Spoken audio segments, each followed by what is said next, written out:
अस्सलाम वालेकुम दोस्तों, मैं हूं याश शुजा। मेरे फेसबुक पेज और यूट्यूब चैनल पर खुश आमदीद।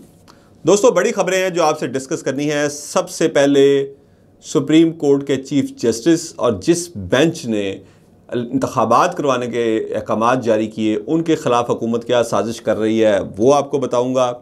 उसके बाद इंतखाबात से फ़रार के लिए हुकूमत ने आज एक और ओछा हथकंडा इख्तियार किया है, उसके हवाले से भी आपसे बात करूँगा। दूसरा, इमरान खान के ख़िलाफ़ जो तोशा खाना का केस बनाया गया वो हुकूमत के गले कैसे पड़ा वो भी आपको बताऊंगा। और आखिर में मैं आपको बताऊंगा कि किस तरह डॉक्टर रिजवान और शरीफ ख़ानदान के मुंशियों के बाद अब वज़ीराबाद के जो पर्चा जिसकी मुद्दईयत में दर्ज हुआ SHO आमिर शहजाद, उसकी अचानक मौत जो है वो कैसे हुई, इस पर भी बात करेंगे। सबसे पहले आमिर शहजाद की मौत की ही बात कर लें। डॉक्टर रिजवान, सबको पता है कि वो डायरेक्टर FIA पंजाब वो तहकीकात कर रहे थे शरीफ ख़ानदान की मनी लॉन्ड्रिंग के केस पे, और केस अपने मंतकी अंजाम की तरफ जा रहा था और यही वो वजह बनी जिसकी वजह से रजीम चेंज ऑपरेशन किया गया। जनरल बाजवा को अपनी एक्सटेंशन की ज़रूरत थी, जबकि मौजूदा हुकूमत ख़ुसूसन शहबाज शरीफ को अपने और अपने ख़ानदान को मनी लॉन्ड्रिंग से बचाने की ज़रूरत थी, जिसके लिए तमाम शराइत तय हुई। और दरोग बगर्दन रावी कि वो मलिक अहमद ख़ान की गाड़ी की डिग्गी में बैठ कर जाकर मुज़ाकरात करते रहे और आखिरकार फिर गुज़िश्ता साल इसी महीने में रजीम चेंज ऑपरेशन किया गया। इस हवाले से डॉक्टर रिजवान की पुरस्रार मौत, उनको हार्ट अटैक हुआ। शरीफ ख़ानदान के मुंशी जिनके नाम पर अरबों रुपए की ट्रांजैक्शंस हुई उनको हार्ट अटैक हुआ। और अब आमिर शहजाद जो कि वज़ीराबाद वाक़े का मुद्दई भी था, कलीदी गवाह भी था, उसको भी अचानक हार्ट अटैक हुआ और वो अब इस दुनिया से चला गया। सवाल ये पैदा होता है कि ये तमाम अहम मुकदमात जिनका ताल्लुक़ किसी न किसी तरीके से शरीफ ख़ानदान से है, उनके तमाम अहम जो उसमें या वो मुल्ज़िम हैं या वो गवाह हैं या तफ्तीशी अफसर हैं, उनकी हार्ट अटैक से ही मौत क्यों हो रही है। इमरान खान ने आमिर शहजाद की मौत की तहकीकात का मुतालबा भी कर दिया है। अब बात करेंगे तोशाखाना केस की कि वो कैसे हुकूमत के गले पड़ा। कि तोशाखाना में उन्होंने इमरान खान की करप्शन के वो ज़मीन आसमान के उसमें कराबे मिलाए। आपको याद होगा मरियम औरंगज़ेब साहिबा, मरियम नवाज़ साहिबा, ख़ुद नवाज़ शरीफ साहब, शहबाज शरीफ साहब, ना सिर्फ कौमी असम्बली में, हर जगह पर जहाँ वो कहीं कोई आटा भी तकसीम करने गए मुफ्त, जिसमें पता नहीं अब तक कितनी जाने ये खूनी मुफ्त आटा हमारी ले चुका है, वहाँ पे भी यही तकरीर होती थी। तोशाखाना से करोड़ों रुपए के तोहफे चोरी कर लिए, तोशाखाना से खाना काबा के मॉडल वाली घड़ी चोरी कर ली। मरियम औरंगज़ेब साहिबा, अताउल्लाह तारड़ साहब को कौन भूल सकता है, उनकी भी। अदालत ने हुक्म दिया था कि तोशाखाना का सारा रिकॉर्ड पब्लिक किया जाए। इन्होंने चालाकी और होशियारी से, क्योंकि नवाज शरीफ साहब 1985 में वज़ीर आला पंजाब बने थे, उससे पहले वो वज़ीर ख़ज़ाना पंजाब थे। उसके बाद 1988 में जब मोहतरमा बेनज़ीर भुट्टो साहिबा मुल्क वापस आईं और उसके बाद 88 के इंतखाबात हुए ज़िया के हादसे के त्यारे के हादसे के बाद, तो वफाक से वो जीत गई। उस वक्त की इस्टेब्लिशमेंट ने, हमीद गुल जिसके मास्टरमाइंड थे, एक तहरीक चलाई थी, जाग पंजाबी जाग तेरी पग नू लग गया दाग। ये एक तहरीक थी जो मशरिक अखबार में ख़ुद नवाज शरीफ साहब ने जाके उसके एडिटर साहब को ये सुर्खी चलवाई थी। और उसके बाद हुआ क्या कि 2 दिन बाद होने वाले सूबाई असम्बली के इंतखाब में नवाज शरीफ साहब जो थे वो अक्सरियत ले गए, यानी कौमी असम्बली में बेनज़ीर भुट्टो साहबा 88 में जीत रही हैं, 91 के करीब शायद उनकी सीट्स थी। और 2 दिन बाद होने वाले पंजाब असम्बली के इंतखाबात मियाँ नवाज शरीफ साहब उसमें अक्सरियत हासिल कर गए और वज़ीर आला पंजाब बने। ये दूसरी बार वो वज़ीर आला पंजाब बने। इसके बाद 1990 में जब बेनज़ीर भुट्टो की हुकूमत को इसहाक खान ने घर भेजा, तो उस वक्त साबिक़ सदर थे ये। उसके बाद जो इंतखाबात हुए और जिसमें तय कर कर नवाज शरीफ साहब को लाया गया और फिर ये वज़ीर आज़म बने, तो ये वो पीरियड है जब मियाँ नवाज शरीफ को भी तहाइफ मिले। 1985 से पहले तोशाखाना का रिकॉर्ड भी सारा मुरतब करना शुरू कर दिया गया था। तो ये सारा पूरा पीरियड मिस था, इस जो रिकॉर्ड अदालत में पेश किया गया। अदालत में रिकॉर्ड पेश किया गया सन 2000 से, जो कि मुशर्रफ का दौर है, और मियाँ नवाज शरीफ का दौर सिर्फ 2013 से 18 की हुकूमत जो उनकी थी, जिसमें 17 में उनको ये पनामा स्कैंडल पर निकाल दिया गया था अदालत की जानिब से, उसके तहाइफ सिर्फ शामिल किए गए।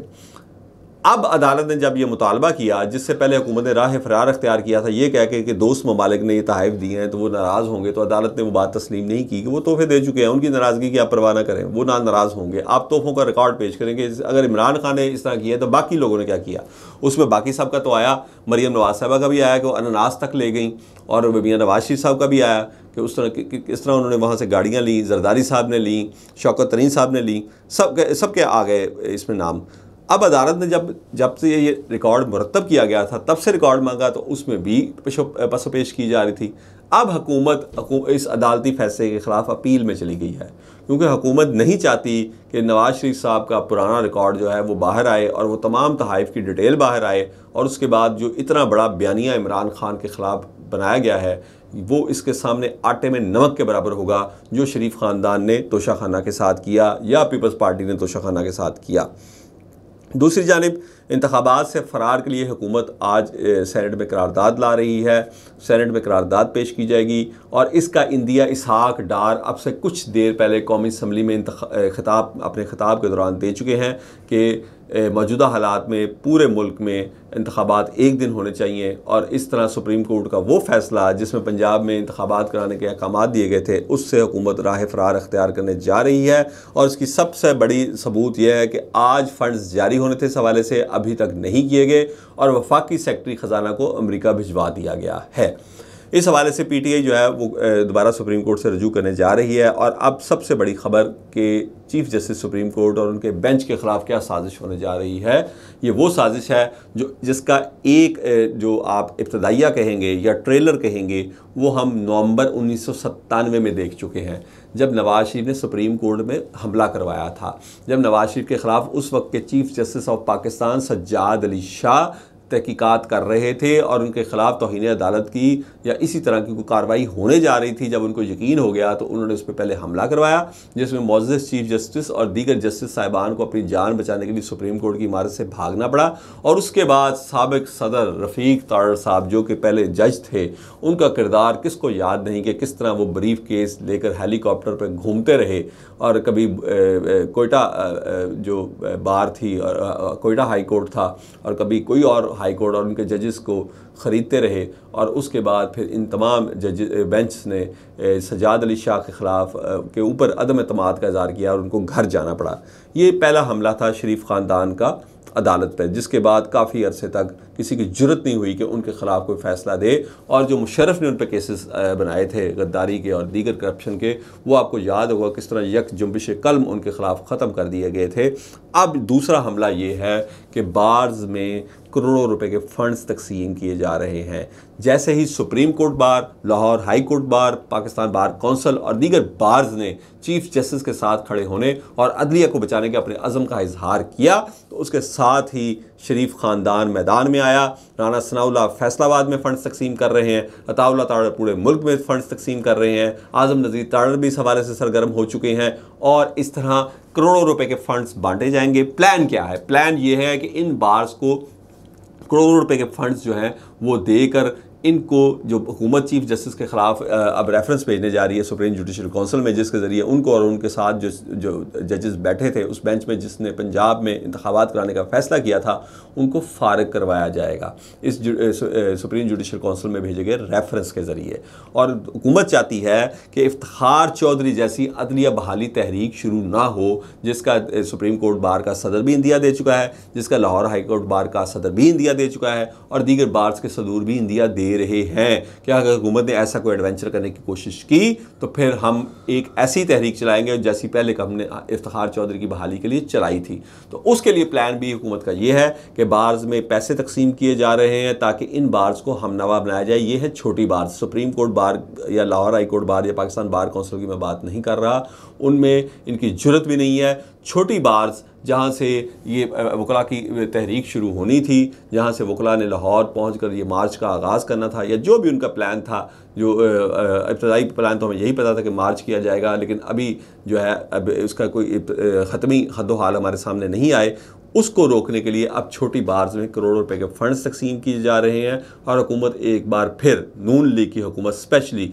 दिया पर हमले का इरादा रखती है और इस सिलसिले में पीपल्स पार्टी जो है पहली बार उसकी तरफ से इख्तलाफ भी देखने में आया है। उनकी कोर कमेटी के इजलास में अदलिया के ख़िलाफ़ किसी किस्म की भी महाज आराई से मना किया गया हुकूमत को।